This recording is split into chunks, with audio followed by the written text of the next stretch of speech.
رحمة للعالمين سيدنا ونبينا أبي القاسم المصطفى محمد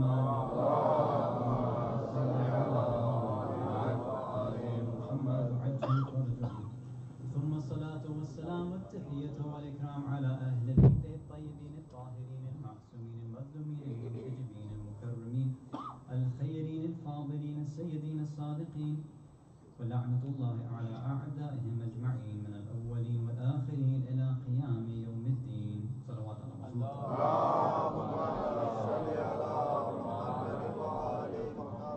Mu'mineen, mu'minat, brothers and sisters in Islam and Iman, Assalamu alaikum jami'an wa rahmatullahi wa barakatuh. You know, it's funny, Dr. Qadr mentioned all the difficult questions because today is going to be probably the worst night of all. Yeah. Okay. So let's start with the easy ones, I guess. So the first one is, who are your teachers? Sorry, who are your teachers in Qom that gave you the amama, the turban? So I'm not going to tell you. So traditionally in the Hausa, usually a person, once they reach a certain level, it depends, there's a whole difference of opinion, but traditionally in Qom, when you reach a certain level, then there's like a ceremony, you go to a certain Ayatullah, for example, that either you've studied under, or you're close to, or you prefer, and that Ayatullah puts the amama on your head, right? So there's like a whole ceremony behind it. So sometimes people are interested, like, okay, which Ayatullah, which scholar put the amama on your head? So no Ayatollah put it on my head, that's number one. The scholar that did it, I don't want to mention because what happens sometimes is, and I'm not saying anybody here will do it, but just kind of out of precaution. Sometimes what happens is, if a certain scholar is mentioned, then people might have, let's say, some preconceived notions or biases about this scholar or that scholar. So if I mention, oh, Fulan Ayatollah or Fulan scholar did that, then something will jump in your head right away. So somebody from Qom, I'll put it that way. Yeah. Okay. Muhammad wa ali Muhammad salawat.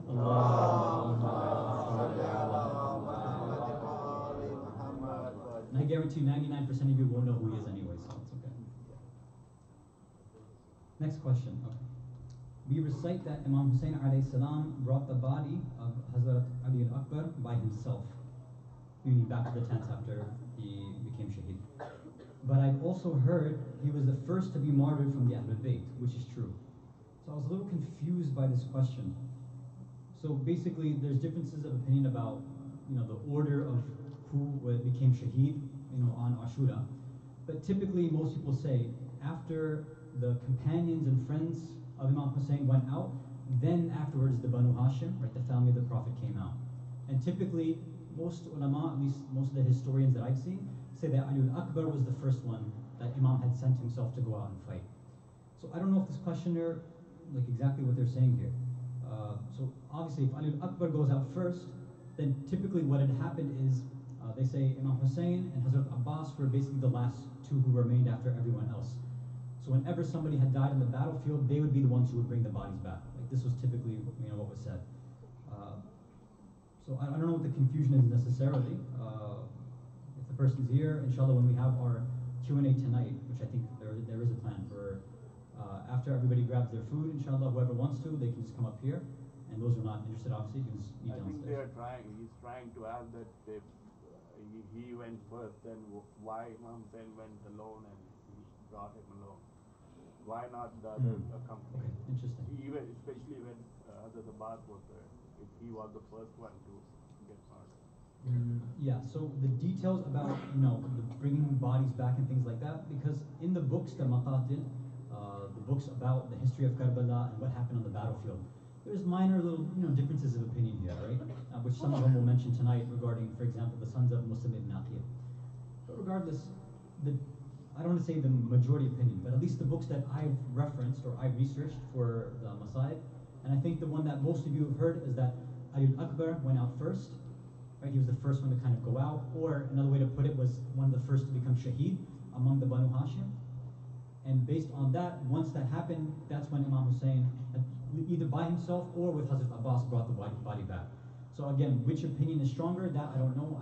Like I've said before, I'm not a historian, and I usually don't research history that much. It's not one of my fields of interest necessarily.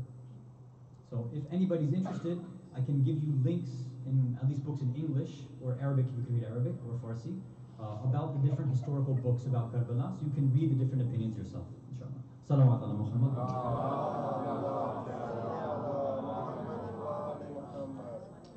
If it's not too much of a big deal, I can't tell if the reverb is causing like feedback and stuff. If it's possible to turn off the reverb so that I don't sound like some divine angel or something like that. So, next question is, thank you. Can you elaborate the conditions to fulfill for someone to lead salah, lead salah in the community? I don't know why I added an ayn there. Sorry. So the imam who's supposed to lead prayers, who's allowed to go and lead prayers, right? So I'll give you the few conditions that are mentioned. Majority opinion at least. First is that they have to be baligh, right? They have to be the proper age.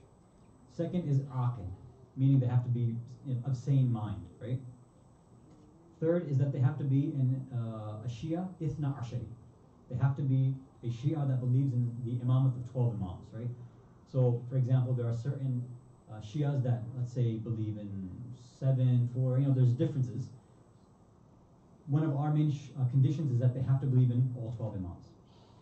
The next one, number 4. 4 is that they have to be adil, just. Now, what does that mean? So just means there's a few different points here. One major point is that, and again, this is a personal thing, you can't know that the individual who's about to pray is somebody who openly sins or who openly doesn't do their wajibat. So as an example, let's say one of you decided to pay a visit to me while I was at the hotel. And then when you came there, you saw me outside, whatever, drinking wine or something. So obviously you don't go and spread that to anybody else, but you personally wouldn't be allowed to pray behind me because you know that I'm an open sinner or I'm doing a major sin, for example, right? Adil means something more than that. So it's not just about open sinning, it's not just about doing haram things, it's also about sometimes even the minor sins if somebody repeats it constantly. Right? So we have certain minor sins that are sometimes repeated constantly. So I'll give an example of that too. Sometimes you hear this opinion that if somebody doesn't have a beard that they can't lead salah. I've heard people say that. So this will depend on a lot of factors, but generally speaking, if you know that person's marja is somebody and that their marja believes that you have to keep a beard, right? If that's the case, then they, let's say, are clean shaven constantly. So even though keeping a beard according to that marja, and Islamically speaking, it's a minor sin. But if they're shaving every day, that's a minor sin they're doing every morning, basically, right? So it's not a major sin, but again, according to their marja. And we know that there's a difference of opinion here too. There are some marja who don't say that it's wajib to, keep a beard. But I don't want to get into the difference there. So sometimes, even if somebody repeats their minor sins over and over again, this would, for you, disqualify them from leading the salah. But again, how to come to that? You would have to specifically know who their marja is and have to know that they're openly going ahead and committing a sin like that. So the other thing as well about adalat and being adil is they should generally be known in the community as somebody who is religious, right? So even if somebody just kind of looks like they can play the part, but you have no idea who they are, right? You've never seen them before. They don't come from the hawza. They don't seem like they have any training. They're just a guy or a girl you've seen once in a while in the community. If you don't have enough information to know that they are strict religious individuals, then they don't meet that criteria for being adil. So that's something to keep in mind. What's 4? The 5th one is that they have to be born legitimately. And this last one is that they have to know how to pray correctly, obviously. Now, praying correctly means a few different things.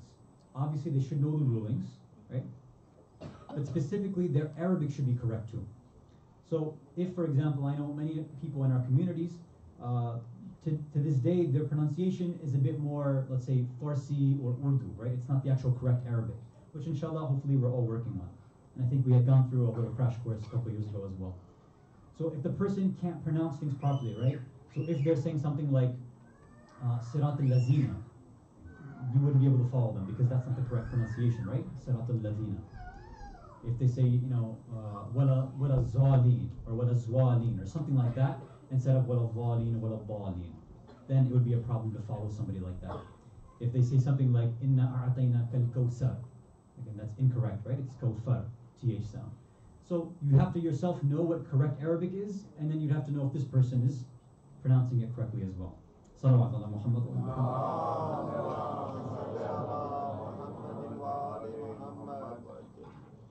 what should be the criteria for divorce in Islam? So I guess we'll reword it this way. When should somebody in Islam, or when should a Muslim couple get a divorce? Right? And it's a very sensitive, touchy subject, so I want to be careful here. In our fiqh books, they divide divorce into a few different categories, just like you can divide a lot of other things. There are some times, for example, when divorce becomes wajib. There are some times when divorce becomes haram. There are some times when divorce is just allowed. And then there's the majority situation. And most of the time, divorce we know is makruh, right? It's one of those things which Allah really, really, really doesn't like. Right? It's like they say the kirahat is shadid. There's a lot of kind of hate that Allah has for when a couple gets divorced. But in the fiqh books, there's also something known as a mustahab divorce as well. And myself, I actually didn't know about this concept until we studied one of these famous books, Sharh al-Ummah in the Hawza. So over there, they discuss this idea of tanafur, right? Hatred. Or if we want to put it in kind of modern day terms, when there's irreconcilable differences, right? You can't reconcile somebody's differences. You've tried, they've gone to counseling, whether it's, a marriage counselor, like, Western therapist. Hopefully they've also seen a Muslim scholar, right? An Islamic scholar to try to bring them together. If they've gone through all these means and still it's not happening, it's not going to work out, and it's not conducive, meaning they're not growing spiritually, they're not benefiting each other, it's not a strong household, it's not a strong marriage, then according to some ulama, that's when it becomes mustahab and it's recommended to get a divorce at that point. But we should be careful that we're not so easy to jump into these things, right? Because as we've been mentioning every night, the criteria for divorce, even marriage, we're going to put it this way, the criteria for a lot of Islamic concepts in our minds might not be so Islamic. We might have our own ideas for why we should get married, or why we should get divorced, or why we should, for example, do this, whatever it is. So we have to make sure that the ideas we have are something that the Ahlul Bayt have recommended for us.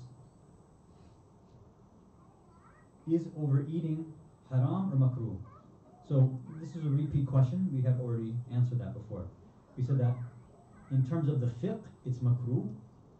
In terms of akhlaq and irfan, it becomes haram, right? So if you do it, you won't get, for example, I'll put it simply, right? You won't get burned in hell, for example, but you might get spiritually punished, meaning you might become spiritually deficient, or you might not be able to spiritually grow. And I think the best way to determine that and see that for yourself is in the month of Ramadan. When you break your fast, you have iftar, you overeat, immediately you start feeling tired, your brain starts working less, right? You become dumber basically, right? When you overeat. You become sluggish and lazy. So there's natural, even physical consequences to overeating. Next. Many times, the worldly things we want and what is good for our souls are diametrically opposed, right? They're opposites. How do we pray for, quote unquote, what is good for us, when oftentimes that means being tested with difficult experiences? How can we pray for worldly things when they take us away from Allah? That's a really good question. So, there's a few different levels of people who make dua. Now, some of us might be at the level where we just ask for things we want, just like the answer we gave before. If I feel like I know what I want and need in life, then I'll say, Allah, I need a new job. Or Allah, I need to get an A on this test. Or Allah, I need a raise. Or Allah, I need a car or a new house, whatever. So you start praying for things, and what's the criteria? How are you judging what to pray for? Based on your own ego, your own desires. And inshallah, hopefully, Allah, if it's khair for you, He'll give you that. But there's a higher level as well. There's a level of somebody who says, I'll pray for these things, but if I don't get it, then I'll know that, well, it's because Allah didn't want me to have it. It's not good for me yet. There's a level even higher than that, where somebody maybe won't even pray for these little things. The only things that they ask for is that Allah, whatever's khair for me, just give me that. I'm not going to get involved in specifics. Because if I get involved in specifics, then I don't know if it's good for me or not. Or sometimes the way that you can phrase it is this, is that Allah, the way that I feel about my current job, or my current relationship, or this family member, whatever it is, I don't feel good. Right? I don't think this job is good for me. If it's good for me, can you give me a new job? I'm praying for that. If a new house is good for us, will be khair for us, give me a new house. If you put it conditionally, then inshallah you'll be showing Allah that you have tawakkul. Allah, I trust whatever decision you make. This is based on my own limited knowledge. I'm asking for this, but I trust whatever you give me. And then you'll know. If you get that thing, inshallah, it'll be good for you. And if you don't get it, then you'll know, same thing, that was good for you. So hopefully that makes sense. Salawat ala Muhammad wa ala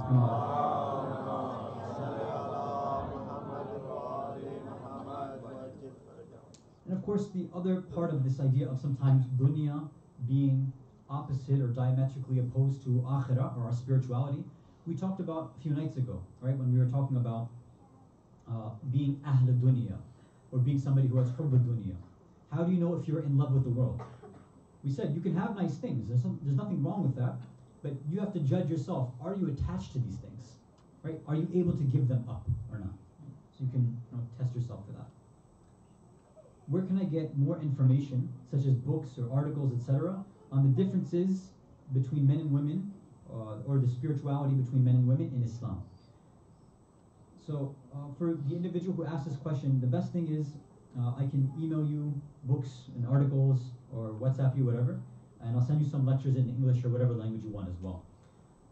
So a good starting point would be if you look on al-islam.org, Sayyid Mutahhari's book, right, Hijab in Islam, or Women's Rights in Islam, those are probably a good start.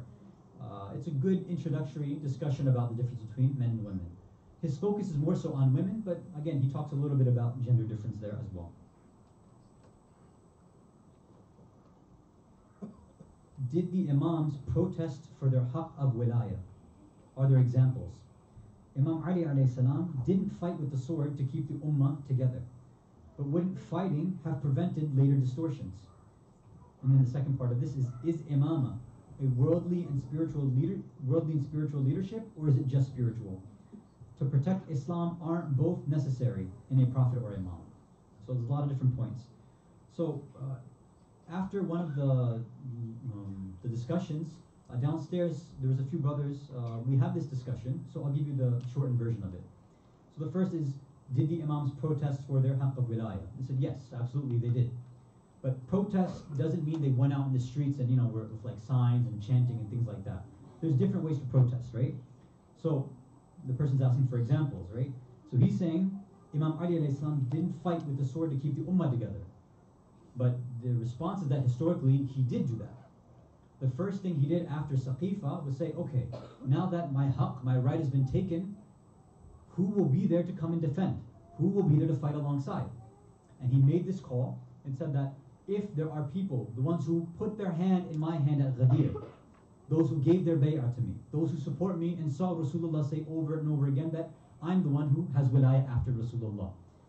If you want to come and defend my right, then shave your heads and show up at the masjid. I believe it was like Fajr time or just before Fajr.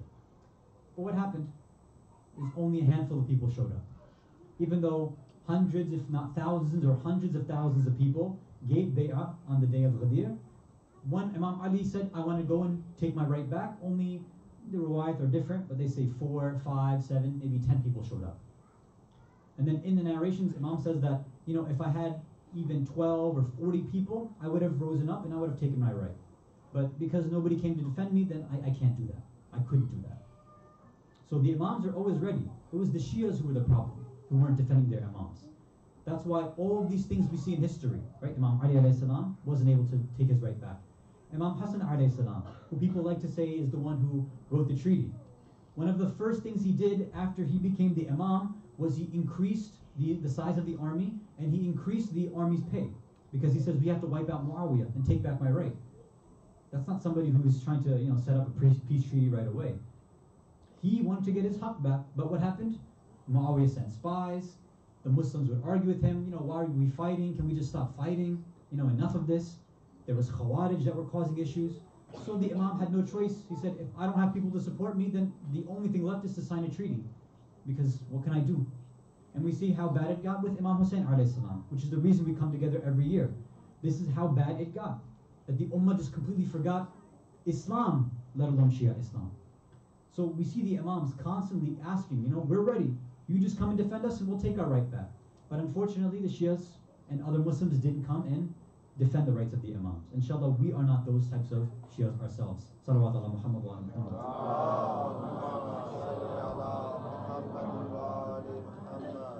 So the second part is imama worldly and spiritual. Yes, of course it's both. But if the Imams couldn't become the Khalifa and have actual political authority, because the imams don't just say, well, it's either I'm your imam, if I'm the leader, or nothing. No, they have a job to protect the ummah as much as possible, right? If plan A doesn't work, we'll go to plan B, right? We'll try to do damage control. So even if the other individuals, Abu Bakr, Umar, Uthman, and the rest were leaders, they say, fine, we'll work with you to make sure that you don't distort Islam completely. We have to keep it on track as much as possible. And that's why you see the Imam Ali specifically was advising all three of them. He defended them when necessary. He sent his own family and friends to advise them, to send them out into battles. They were governors of certain provinces. Because for the Imam, Khilafah is one part of it, but the whole message of Islam is much more important than that, and they went and made sure that that was defended. Salawat ala Muhammad wa ala Muhammad.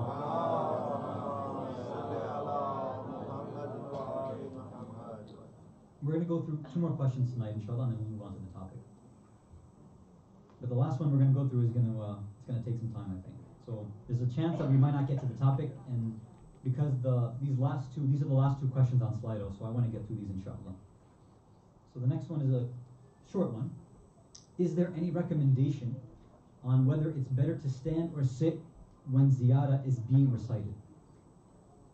So I'll be honest, I haven't done extensive research in this. The few riwayat that I've seen regarding ziyarah, I haven't seen any words about standing or sitting at all, whether it's the person who's reciting it themselves or if they hear somebody else reciting it.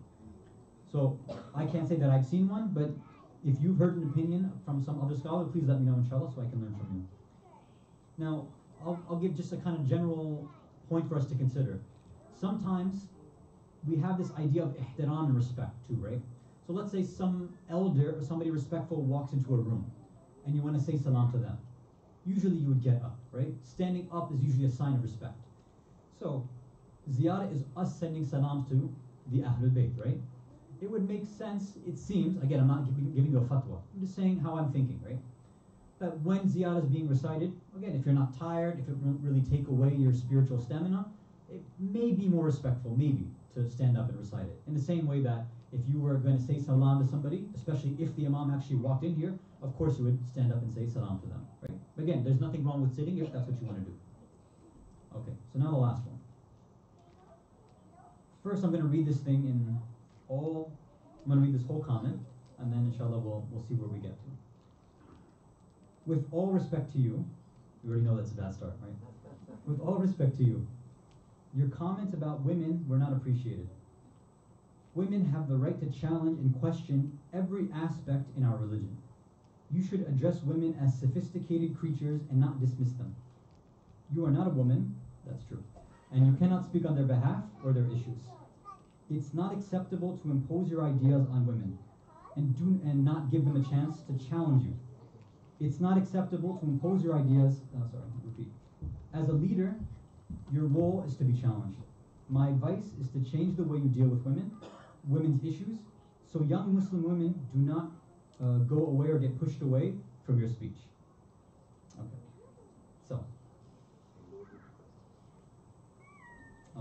So I will try my best to answer respectfully as well.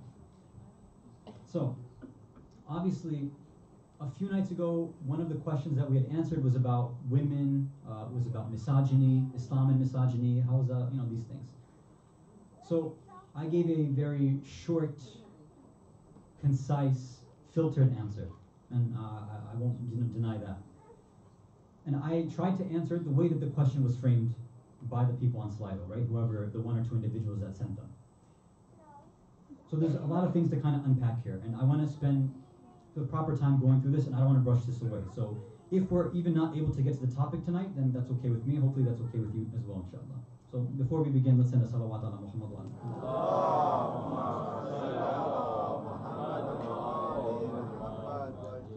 So let me give you the other part and the other part of this background as well. So after that answer was given a few nights ago, right, from the member regarding the misogyny issue, I received an email, I believe it was a day or 2 ago, and I checked it in the morning, and I'm not going to give the person's name, but I don't know who the individual is, right, so I've never met them before, and they've never come up to me and addressed it, right, so this was the first time I had seen the issue. And they basically said the exact same thing, that, with all due respect, or with respect, that my comments were not good, my responses were disturbing, I didn't answer it properly. And again, I don't want to go through the whole email, but it was a long email and a lot of comments were made. Right? And I emailed back this individual and I gave them my responses, and I said that if you'd like, we can either address it from the minbar, which seems like somebody wants it to be addressed, or we can have it addressed in the general Q&A, which we'll have tonight, right, during the niyaz when we're having food. And tomorrow I made a suggestion to this individual who emailed, and I made the suggestion to Dr. Khalid as well, and I make this suggestion to you. If you want to have a sisters only Q&A/discussion tomorrow, since it'll be the last night, we can do that as well, right? I'm open to anything, it's no problem. So it's up to you guys, and girls, sorry. When I say guys, it's a colloquial guys, it means everybody, sorry. Okay, so now I want to go piece by piece and try to address what's going on here, right? So your comments about women were not appreciated. So I apologize if what I said was somehow offensive to somebody. That wasn't my intention at all. Women have the right to challenge and question every aspect in our religion. Yes, they do, but so do men. Everybody, even non-Muslims, have the right to question and challenge the religion. Yeah, I don't disagree there. You should address women as sophisticated creatures and not dismiss them. So I do believe that women are sophisticated creatures, at times much more sophisticated than men, right? But to make a general statement like that, I don't know. Okay, fine, that's okay, nothing wrong with that. And not dismiss them. So if I dismiss women in some way, then I need to know how I did that so I don't do that in the future. But the person didn't list that here, so I don't know. So inshallah, whoever made this comment, then please let me know what I said so I know not to say that again. You are not a woman. I said, yeah, that's true. And you cannot speak on their behalf or their issues. So over here, I think I want to pause here for a second too. So I can't speak on their behalf. So if I say something like, women in this center feel like so-and-so, or women in this center are treated like so-and-so, that would be me speaking on their behalf. So I don't know if I did that or not. If I did say something like that, then I shouldn't have done that, and I apologize. I don't remember saying something like that, so I don't know. Now it says on behalf of their issues. Well, okay, so what issues are we talking about here? If it's about issues related to hijab, well, I don't need to be a woman to say that in the Quran, here are the verses related to hijab. In the hadith, here are the verses related to the hadith, related to hijab, in the words of the imams. Here is the Quranic tafsir on those verses. Here are the opinions of all the scholars from Sunni and Shia. Here are the opinions of Muslim feminists, men and women both. I can give you those opinions, and I can draw a conclusion because I am a student of Islam. And being a student of Islam, I can speak on any issue. Just because I'm not a woman doesn't mean I can't address an issue in an academic manner, right? Any person, in the same way that if a woman wants to say that, men are doing X, Y, Z in the center and they're treating us like this, well, if that's a man's issue, then going by this logic, they should be able to speak about men's issues as well. But I say no. If you have an issue regarding men, then you should be able to speak about that. As long as it's civil and it's academic, there should be no problem there. So again, that's my comment over there. It's not acceptable, now I'm continuing, right? It's not acceptable to impose your ideas on women and not give them a chance to challenge you. So 2 parts here. So imposing my ideas on women. So obviously the minbar is meant for a monologue, right? The most that the minbar has been for in recent times, I don't want to get into the history of the minbar, but for the most part, it's been somebody coming, right? An elder from the community, an academic, an alim, or a student of the hawza, and they speak. And typically it's a monologue, right? Now, in the past, it might not have been that way, but contemporary times, that's how the minbar is treated. So now, if we're saying imposing ideas, I'm giving you whatever I've researched, whatever I've studied, whatever I've heard from my teachers and the scholars, whatever exists in the books. So I'm giving you that. So I don't know which part of that is, imposing beliefs. So again, if that person can make that clear to me and let me know which part is imposing ideas, then inshallah we can address that. The second part was not give a chance to challenge me. So if I remember correctly, every time we've been doing this Q&A, right, in the beginning of the discussion, I actually didn't even say people could respond, but people did respond, right? Either for clarification or they made their own comments. And if my memory serves me right, it's typically been mostly women that have been responding and saying things. And again, if I'm not mistaken, I don't remember ever saying that nobody better say anything while I'm speaking up here. In fact, I've welcomed these comments and suggestions, which is why I allowed for Slido in the first place, and I encouraged it. So if anybody were to make a comment, even if it was during the lecture, not just the Q&A part, I would have welcomed those comments. But again, nobody gave those comments. Those who did have an issue, at the very least one individual emailed me, which I appreciated and I responded. But the other individuals who have, let's say, had a difference of opinion, they've come to me after the discussions and, they've said, well, I disagree with this point. Or usually they've come with a bit more humility and said, well, I don't understand that point you made. Could you clarify it? Or as one of these individuals said here, where can I get more information on the differences in men and women? So you see, to me, it seems like a bit more of a humble way of approaching the issue of, can we discuss it, or can we talk about it, or can you share your resources, rather than accusing. Again, I'm saying I don't know if these accusations are correct, but again, I'm willing to listen to the person, that, you're just imposing ideas and you're not giving us a chance to challenge.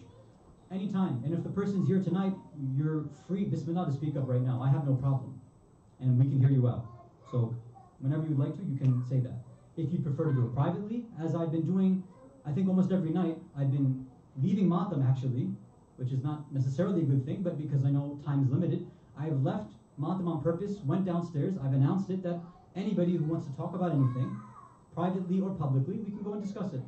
And a few individuals, some male, some female, have come and discussed with me. So if you're saying no chance to challenge, I'd say that I've given, I think, a good amount of challenging opportunities. As a leader, your role is to be challenged. I agree. I wouldn't consider myself a leader, but yes, I can be challenged and I welcome the challenge. So please go ahead and do that. My advice is to change the way you deal with women's issues, so young Muslim women do not go away from your speech. So I appreciate the advice. I would say that in my limited experience doing tabligh and going around and being involved with communities for, I don't know, maybe 7, 8, maybe almost 10 years now, I think. In this limited time, this is the only time I've ever gotten comments like this. This has never happened to me before. And I'm very careful about women's issues too. My wife is a women and gender studies, double major, right? So I'm very, very, careful of these kinds of points, right? And most of the information I get about women and gender studies is from my wife, right? So my question, and I want to ask honestly, right? Obviously not to the guys, I don't care about you right now. To the sisters that are sitting here, if you feel comfortable doing so, if you feel in any way that I haven't given an opportunity to challenge, or if I've stifled your voices, or if I've imposed ideas, or if I've been misogynistic, or you're not, whatever way, if you, for example, agree with the comments that were here, just let me know by a show of hands. Okay, I can't see people behind this divider. If there's any hands, let me know. We don't know what you're talking about. We're happy with you. We're not. Muhammad wa ali Muhammad salawat.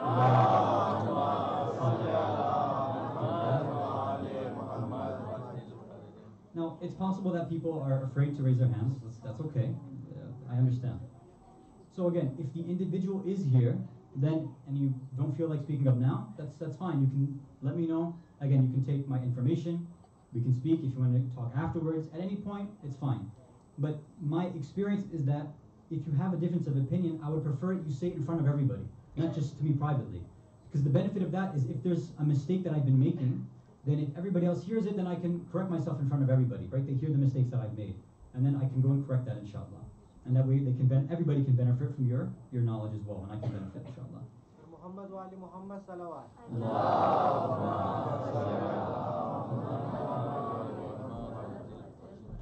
So, now also let me just ask too before we go on.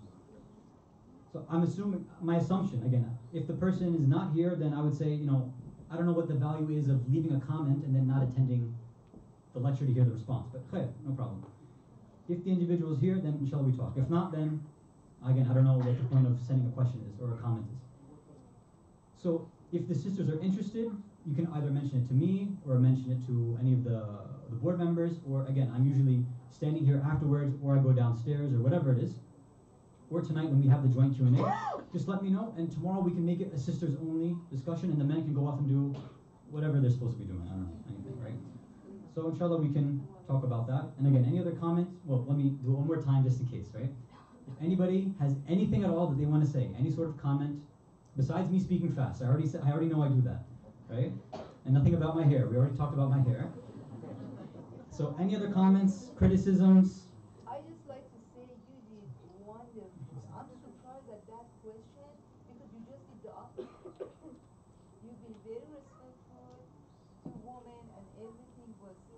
answered right. She's right. We appreciate you a Yeah. lot, Milana. You have answered the questions so nicely, so patiently. Excellent speeches, and we're honored to have you. You know, if it's a one-off, I don't know, but we, you know, let's have a loud salawat for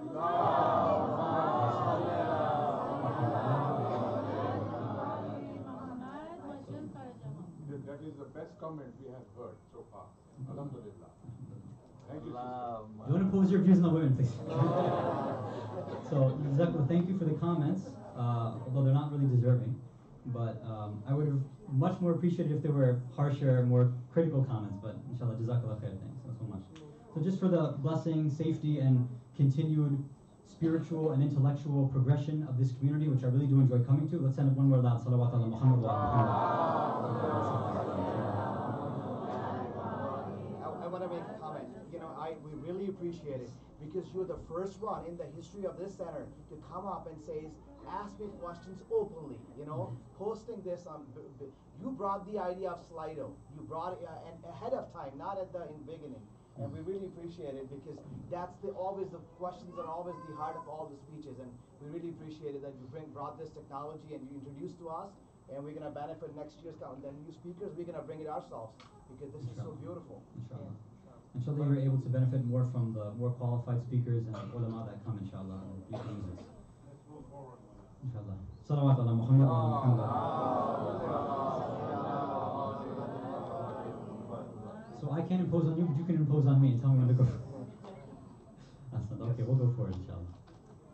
So where were we? Oh, we were at Bismillah, I think, right? Okay. So 2 nights ago, we talked about the concept of reciting Bismillah ar-Rahman ar-Rahim, right? So we went through the adhan, we talked about takbiratul ihram and the value of saying Allahu Akbar. About Jesus saying Bismillah. Yeah. Bismillah. Yeah, okay. So I can quickly answer this. Somebody did ask after one of that program too.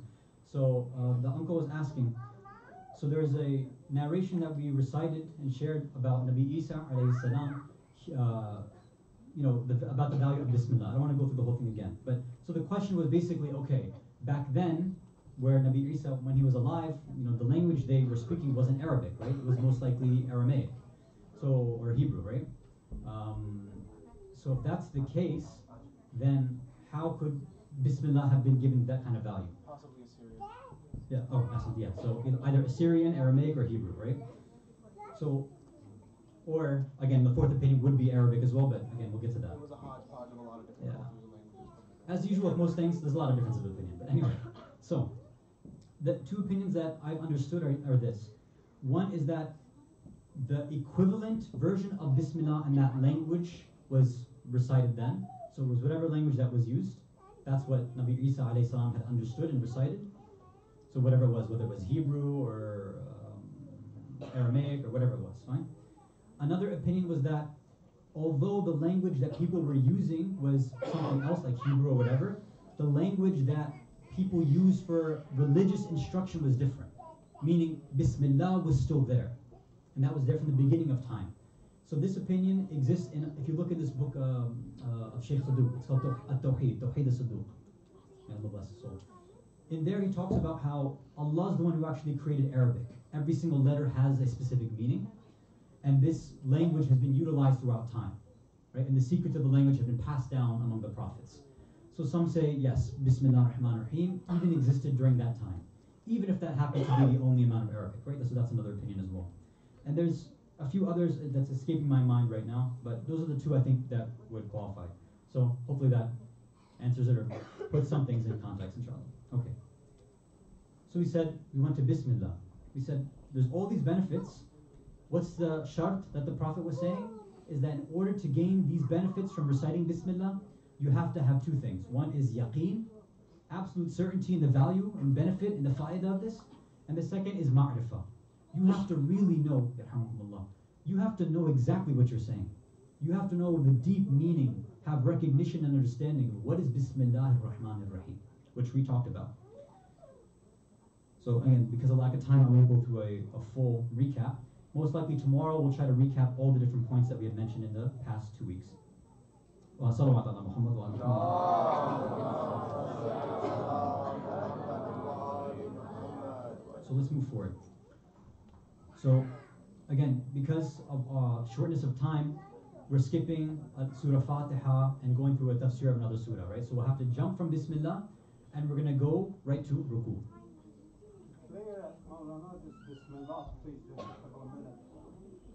See, this is what happens when you give so much freedom now. That's not good. Yeah. Is Bismillah Kalamullah because repeated many times the beginning of each surah? Is it Kalamullah? Yeah. What do you mean by Kalamullah? Quran in general. So the discussion about the Quran and about it being the word of God, again, there's a difference. Bismillah, word of God.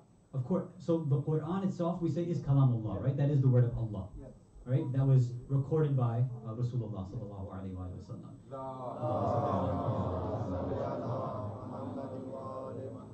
Bismillah, every time when we start the surah, say Bismillah. Hasan, yeah. Bismillah ar-Rahman ar-Rahim, but two surah which there's no Bismillah. One surah, right? One surah. Just Surah Tawbah, right?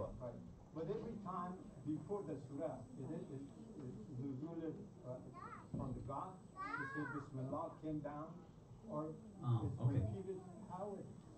So if you didn't hear the question on the other side or those in front, so let me rephrase it. Let me see if it is the same question you're asking. When, let's say, all these ayat and surahs were revealed to the Prophet, did Bismillah come with every single one as kind of a separate ayah, for example, or with that specific surah? Even one time. One time, definitely, yes. Right? Now, at least one time. Now, as far as the differences of opinion that I've heard myself, is there's two general opinions. One is that Bismillah ar-Rahman ar-Rahim is basically the same all throughout every surah. Right? There's really no difference. The other opinion that some have is that no, every single Bismillah is specific to every single surah. So each of them came down because they had a specific connection to that surah that was being recited. And you see that this opinion sometimes extends into a mujtahid's fiqh ruling as well. Let me give an example. So let's say you're starting your second surah, right, in Salah. So you just first you want to recite Surah Qadr, right? So you're like, Bismillah ar-Rahman ar-Rahim, Inna anzalnahu fi laylatin qadr. And then all of a sudden you're like, you know what, maybe it's a little too long, let me switch to a short one. So some ulama say if you switch surahs, because Bismillah is just the same thing, you can just say the new surah you want to recite, right? You don't have to say Bismillah again. So after you decide to switch, you can just say, okay, I'm switching. Inna a'ataynaka al-kawthar. Just switch like that. You don't have to say Bismillah again. Those who say no, Bismillah is specific to every single surah. If you decide to switch, you have to recite Bismillah again. Otherwise, it doesn't count. Your switch doesn't count. Make sense?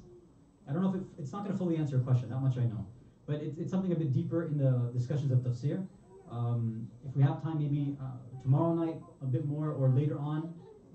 Or if not, then I would say just go to a tafsir and look at their discussion in the beginning of Bismillah ar-Rahman ar-Rahim.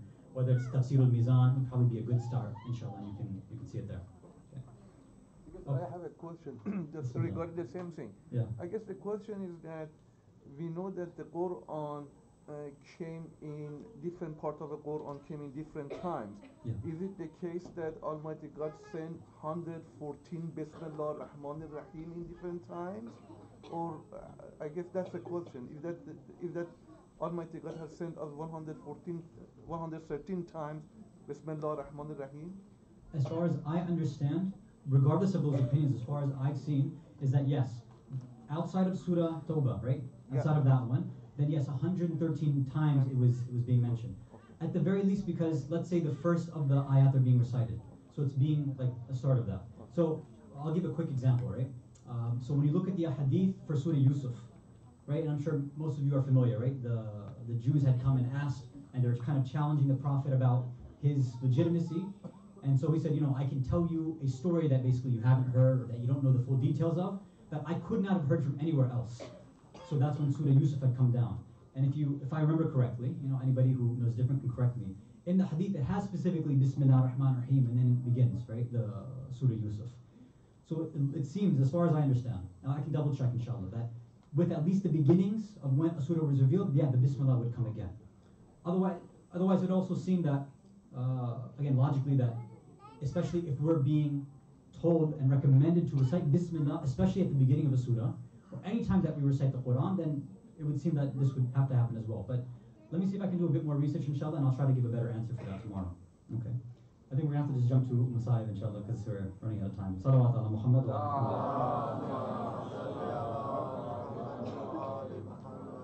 one more salawat ala Muhammad wa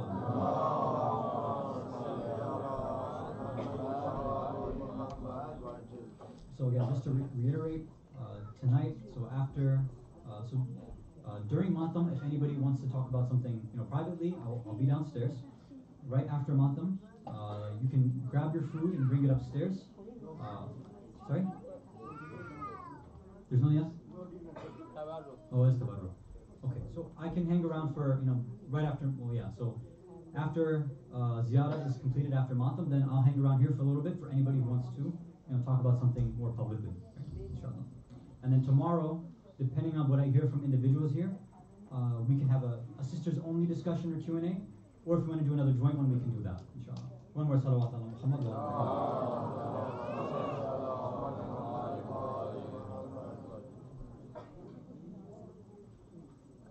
So tonight we want to remember the sons of Muslim ibn Aqil, who went by the names of Muhammad and Ibrahim. The ulama, the historians, have given two possibilities. One is they say that they were with Imam Hasan in Kufa. The other opinion, which seems to be the more popular opinion, is that they came with Muslim to Kufa. They were with him the whole time. So they were with him in Dhul Hijjah, not during Muharram.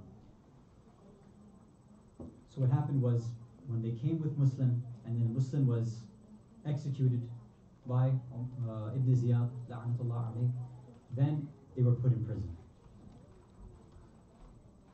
The historians say that they were maybe 8 and 10, or maybe 10 and 12 years old.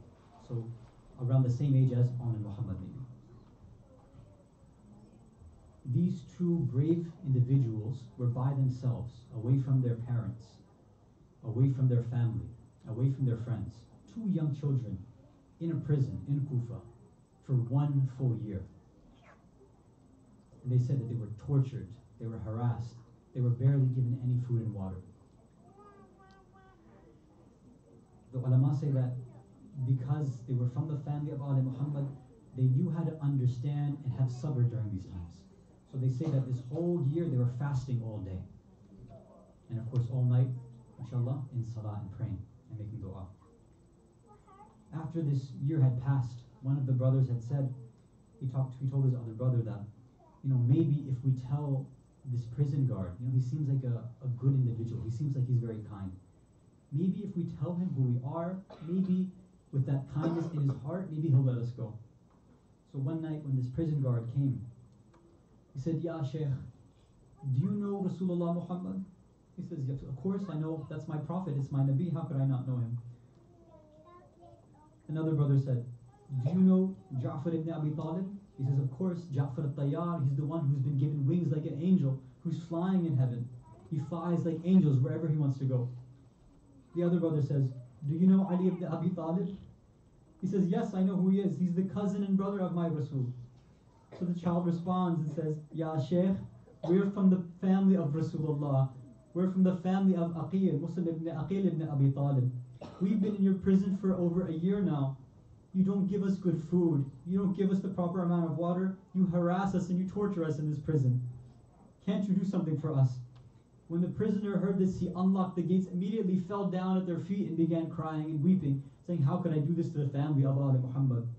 So he said that in the dark of the night, your cell is unlocked, you can go in, run away. After the 2 brothers had snuck out in the middle of the night, as they were going, again, these are 2 young individuals, they don't know where they're going, they're strangers to Kufa, this is not their home. Imagine if you were lost somewhere. And sometimes we hear these stories of children getting lost in a mall or lost in the haram, and how much it breaks the parents' hearts, and how tough it must be for those children. This is a 8, 10, or 12-year-old 2 brothers who are close together at night running around a city that they've never been to before in the darkness of the night. They come across an old woman and they tell the old woman who they are, and this old woman takes them in.